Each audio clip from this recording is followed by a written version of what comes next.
Class 9 की real mathematics book कौन सी है? ये वाली है, ये वाली है या ये वाली है? आप लोग मुझसे बहुत ज़्यादा सवाल कर रहे हो। अच्छा, आज जो है वो टोटल 4 चीज़ों पे बात करेंगे कि रियल बुक कौन सी है क्लास 9 की मैथ की, और बोर्ड एग्जाम किस बुक से आएगा, 100 मार्क्स कैसे लेंगे बोर्ड के पेपर में, ठीक है, और गैस पेपर कैसे मिलेगा इस मैथ की बुक का। सबसे पहले बात कर लेते हैं कि रियल बुक कौन सी है। तो भाई देखो, आपके पास ना ये 3 बुक्स हैं जो कि आपके सामने चल रही होंगी। तो इसमें जो रियल बुक है ना वो तीनों ही रियल हैं, ठीक है, तीनों में से कोई भी फेक नहीं है। बच्चे कंफ्यूज हो रहे थे शायद एक फेक है या ऐसा नहीं है। देखो हुआ ये कि ये बुक जो है ना सबसे पहले चेंज हुई, बहुत जबरदस्त बुक थी। अच्छा, इसमें बाद में ना कुछ मॉडिफिकेशन हुई इस बुक में। हर साल कुछ ना कुछ मॉडिफिकेशन होती रही। तो इसमें जो इस साल जो फॉलो हो रही है ना बुक, वो ये वाली हो रही है जो चल रही है ना आपके सामने, ये हो रही है। तीनों में आपको चैप्टर सेम मिलेंगे, चैप्टरों का डिफरेंस नहीं है, तीनों में चैप्टर सेम है। बस डिफरेंस क्या है कि हर बुक में कुछ ना कुछ क्वेश्चंस में चेंजेस आई हैं या कुछ ना कुछ चेंजेस की गई हैं। 100% चेंजेस नहीं है लेकिन कुछ ना कुछ चेंजेस हैं। आपने कौन सी फॉलो करनी है? आपने ये वाली फॉलो करनी है, मार्केट से ये वाली बाय करनी है, और ये बुक आपकी बुक है।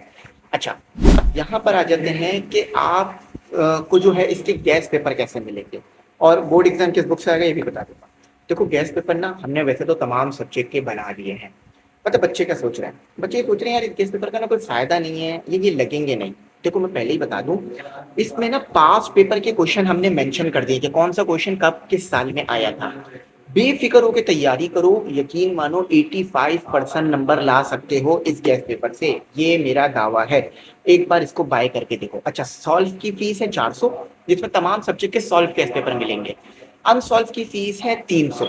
2 महीने के अंदर ना आप 100% इस गैस पेपर से तैयारी कर सकते हो, तमाम क्वेश्चन कर सकते हो।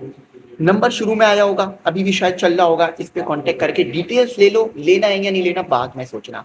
कोई बहुत बड़ी रकम नहीं है, 500, 1000, 2000, 3000 ऐसा नहीं है। जस्ट 300 रुपए अनसॉल्व, 400 रुपए सॉल्व। एक बार बाय करके देखो फिर यकीन मानना। अच्छा, अब इस चीज के ऊपर बात कर लेते हैं कि 100 मार्क्स कैसे आएंगे। देखो यार, 100 मार्क्स लेने ना उसके लिए तो फिर एक ही तरीका है कि आपने गैस पेपर का एक भी क्वेश्चन नहीं छोड़ना, ठीक है। बुक में जितनी भी एक्सरसाइजेस मैंने कराई है करनी है। और अगर चलो 100 नहीं 85 तो इजीली ले लोगे गैस पेपर के तमाम क्वेश्चंस करके। उसमें एमसीक्यूज भी हैं, चैप्टर वाइज हैं, टेस्ट वगैरह सबकी तैयारी हो जाएगी। बेफिक्र होके यार जरा फॉलो तो करके देखो, यकीन मानो मायूस नहीं होगे। अच्छा, बोर्ड एग्जाम में कौन सी बुक फॉलो होगी इस चीज का पूछना चाह रहे हैं। तो बोर्ड एग्जाम में यही वाली फॉलो होगी जो मैं चला रहा हूँ। चैप्टर भी सेम है तीनों के अंदर, बस मॉडिफिकेशन है। तो ये वाली फॉलो करो, इसमें आपको 100% जो है वो सारी चीजें मिल जाएंगी, परेशान नहीं होना। अच्छा, अब इस चीज के ऊपर बात कर लेते हैं कि गैस पेपर, ठीक है, और टारगेट पेपर में क्या डिफरेंस है। मुझे ये भी आप बहुत ज्यादा जो है वो पूछ रहे थे। तो देखो, gas paper target paper same होते हैं, कुछ कोचिंग टारगेट कह देते हैं, कुछ गैस कह देते हैं। तो हमारे गैस हैं, टारगेट पेपर भी यही है, इसी को बाय कर लेना, परेशान नहीं होना। एक बार इसको जरा देख लेना। अच्छा, मैंने सारी चीजें बता दी। एक और चीज मैं आपको बता दूं, इंशाल्लाह नेक्स्ट ईयर मैं इस मैथमेटिक्स की 9 की बुक को दोबारा स्टार्ट करूंगा। इस साल भी इसके क्वेश्चंस कराऊंगा, लेकिन मोस्ट इंपॉर्टेंट क्वेश्चंस जो गैस पेपर में मौजूद है वो कराऊंगा। यकीन मानो अगर वो आपने फॉलो कर लिया ना, बहुत बहुत जबरदस्त नंबरों से पास आउट हो जाओगे, पास हो जाओगे। कोई बात नहीं समझ में आ रही हो पूछ लेना। एम इंग्लिश सेंटर बायोलॉजी को फॉलो रखो, वहां पर इस गैस पेपर को सॉल्व खुद कराऊंगा, वीडियोस में कराऊंगा, ठीक है। Thanks for watching. अल्लाह हाफिज़। अपनी गिनती में जरूर याद रखना।